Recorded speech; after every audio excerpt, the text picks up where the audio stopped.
প্রিয় দর্শক, আপনাদের প্রত্যেককে শুভেচ্ছা জানিয়ে শুরু করছি এনটিভির প্রতিদিনকার আয়োজন স্বাস্থ্য প্রতিদিন। দর্শক, আজকের পর্বে আপনাদের সঙ্গে আছি আমি ডাক্তার সাখাওয়াত হোসেন। প্রিয় দর্শক, আজকের এই পর্বে আমরা আলোচনা করব ইউরিথ্রাল স্ট্রাকচার বা মূত্রপথের সংকোচন বা সরু হয়ে যাওয়া নিয়ে। এ বিষয়ে কথা বলবার জন্য আমাদের সঙ্গে স্টুডিওতে উপস্থিত আছেন একজন ইউরোলজি বিশেষজ্ঞ। চলুন দর্শক, অনুষ্ঠানের শুরুতেই আমরা পরিচিত হয়ে নেই আমাদের আজকের অতিথির সঙ্গে। ডাক্তার মোহাম্মদ শরীফুল ইসলাম ১৯৭৯ সালের মে মাসে নরসিংদী জেলায় জন্মগ্রহণ করেন। তিনি ২০০২ সালে স্যার সলিমুল্লাহ মেডিকেল কলেজ থেকে এমবিবিএস ডিগ্রি অর্জন করেন। এরপর তিনি চিকিৎসা বিজ্ঞানে উচ্চতর এমএস ডিগ্রি লাভ করেন। বর্তমানে তিনি শহীদ তাজউদ্দিন আহমেদ মেডিকেল কলেজের ইউরোলজি বিভাগের বিভাগীয় প্রধান হিসেবে কর্মরত আছেন। আপনাকে আমন্ত্রণ জানাচ্ছি আমাদের অনুষ্ঠানে। ধন্যবাদ। এই যে মূত্রনালীর অনেক রকমের রোগ হয় আমরা জানি, কিন্তু এর মধ্যে একটি রোগ হচ্ছে স্ট্রাকচার বা ওই মূত্রনালীর যে পথ সেখানে কোথাও সংকুচিত বা সরু হয়ে যাওয়া। এই রোগে কারা আক্রান্ত হন, মানে রিস্ক গ্রুপ কারা? জি, মূত্রনালীর অনেকগুলো রোগের মধ্যে এটা বেশ কমন একটা রোগ হচ্ছে মূত্রনালীর স্ট্রাকচার, যেটা বলি স্ট্রাকচার মানেই সংকোচন, তো সংকুচিত হওয়া। এটা ঐতিহাসিকভাবে এটা খুব পুরনো একটা রোগ। সেই অতীতকাল থেকে মানুষ এই রোগে ভোগার হিস্ট্রি আছে। সেই খ্রিস্টপূর্ব ৫০০ বছর আগে এটার চিকিৎসার ডকুমেন্ট আছে, যেটা ইন্ডিয়ান একজন সার্জন মিস্টার শুশ্রূষা, উনি বাঁশের কঞ্চি দিয়ে এটাকে ডাইলেট করার একটা হিস্ট্রি আছে। সো দ্যাট এটা একটা অনেক পুরনো একটা রোগ, যে এটাতে যেটা হয় মূত্রনালীটা বিভিন্ন কারণে সংকোচন হয়ে যায়। তো যে প্রশ্নটা করলেন যে কারা এটা বেশি আক্রান্ত হয়, বিষয়টা এটা হিস্টোরিক্যালি আগে ইনফেক্টিভ স্ট্রাকচারটা বেশি ছিল।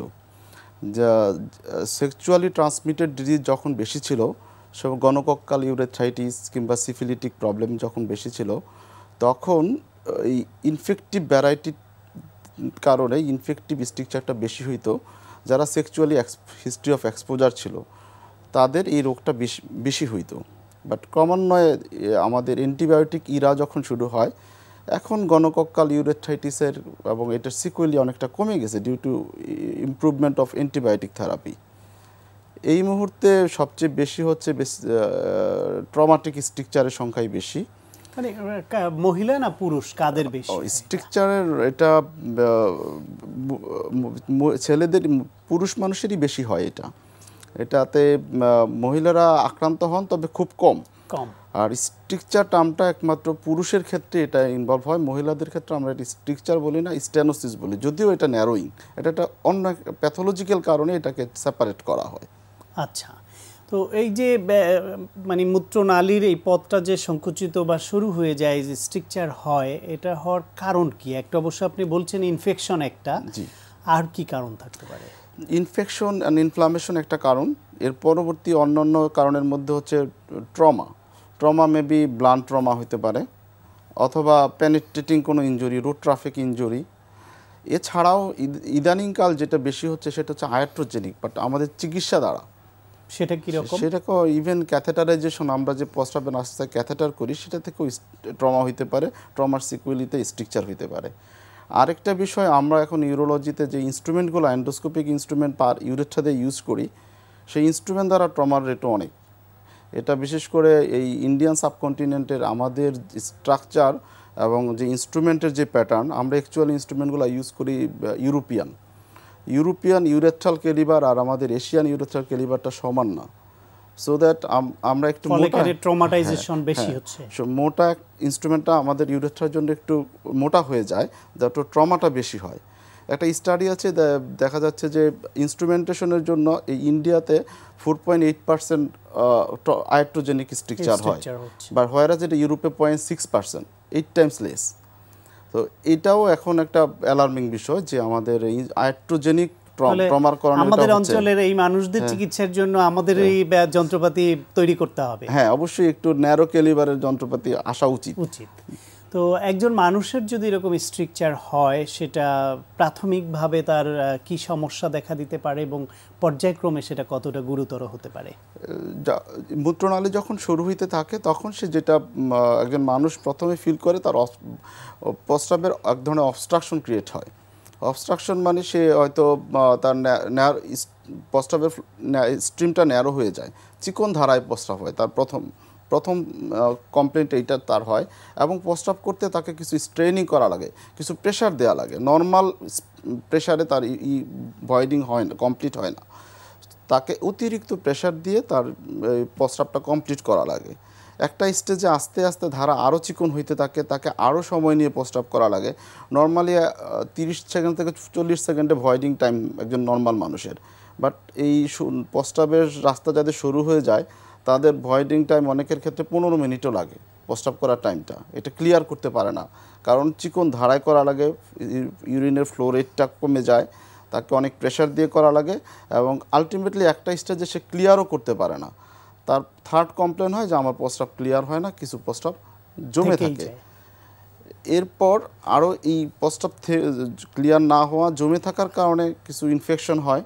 ইনফেকশনের কারণে বার্নিং হইতে পারে, প্রস্রাবে জ্বালা পোড়া হয়, কিংবা প্রস্রাব করার সময় পেইন হইতে পারে, অনেক সময় প্রস্রাবের সাথে পুজ যেতে পারে।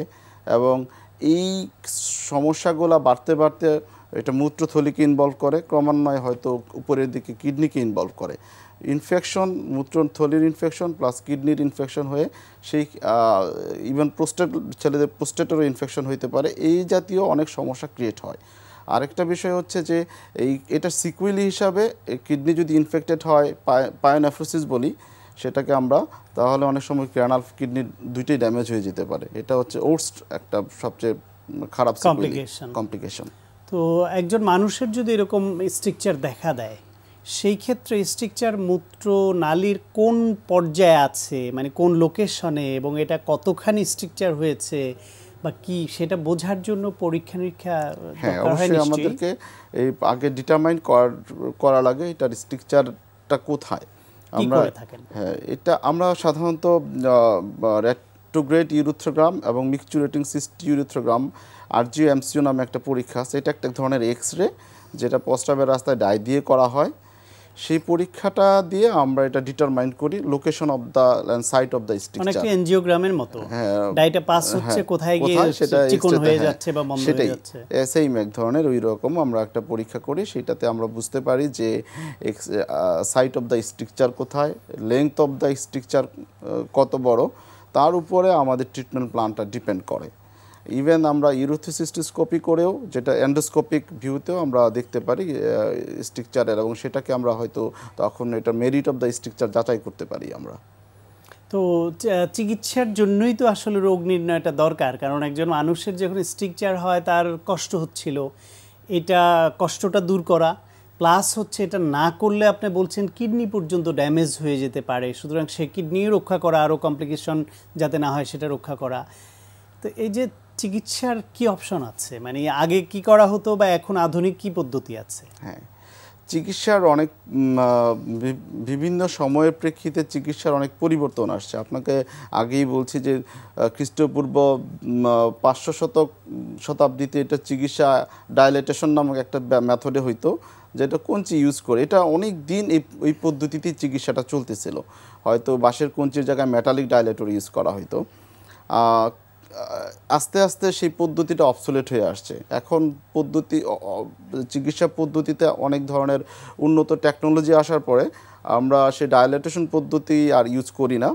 এর পরবর্তীতে যেটা আসছে, আমরা এন্ডোস্কোপিক ডাইলেটেশন করি, যেটাকে বলে দেখে দেখে আমরা ডাইলেটেশন করতে পারি, কিংবা সেই স্ট্রাকচারটাকে আমরা ক্যামেরার মাধ্যমে দেখে কেটে মোটা করে দিই। এটা একটা পদ্ধতি। এর পরবর্তীতে আমাদের কিছু সার্জারি আছে যারা আমরা কেটে এইগুলো করতে পারি।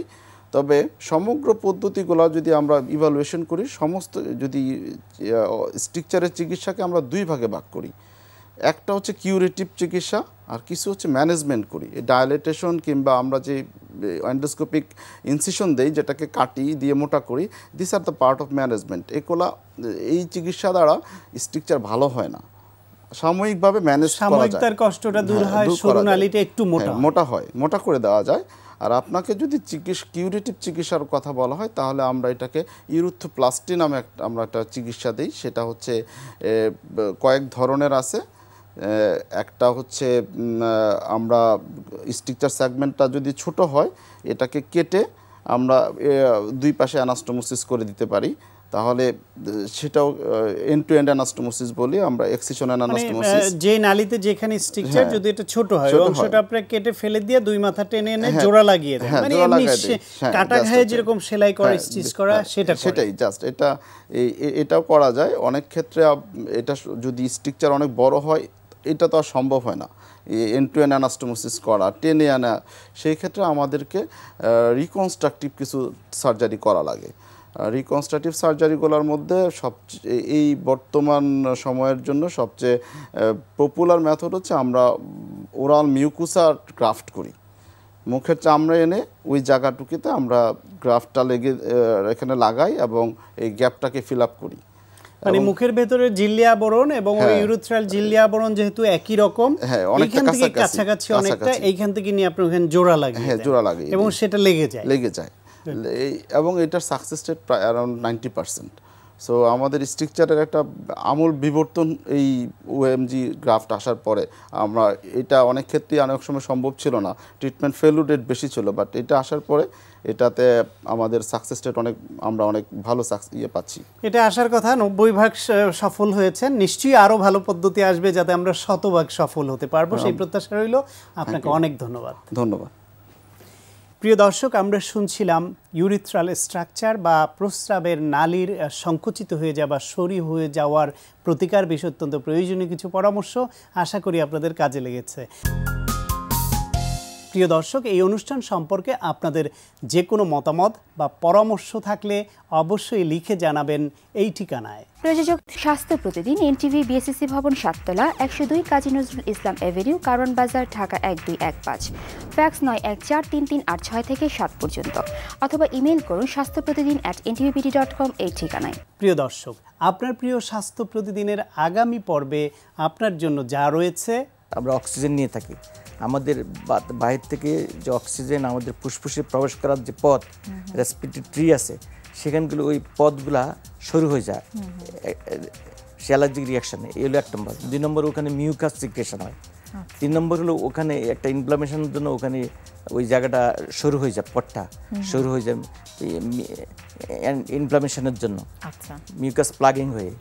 তখন হয় কি, এজ এ রেজাল্ট ওই রেসপিরেটরি ট্র্যাক্টটা শুরু হয়ে যাওয়াতে বাতাস প্রবেশও করতে পারে না, বের হইতে পারে না, বাধাগ্রস্ত হয়। এবং যে সমস্ত বাতাস অলরেডি ফুসফুসের ভিতরে আছে তা তো অলরেডি কার্বন ডাইঅক্সাইডে ভর্তি, তখন এই বাতাসটা বের করার জন্য অস্থির হয়ে যায় পেশেন্ট, বের করতে পারে না, তো তখন এই শ্বাসকষ্ট হয়। প্রিয় দর্শক, বিশ্বের যে কোনো প্রান্ত থেকে যে কোনো সময় এনটিভিতে সম্প্রচারিত আপনার প্রিয় স্বাস্থ্য প্রতিদিন অনুষ্ঠান দেখার জন্য ভিজিট করুন আমাদের পূর্ণাঙ্গ ওয়েব পোর্টাল www.ntvbd.com। দর্শক, আজ এ পর্যন্তই।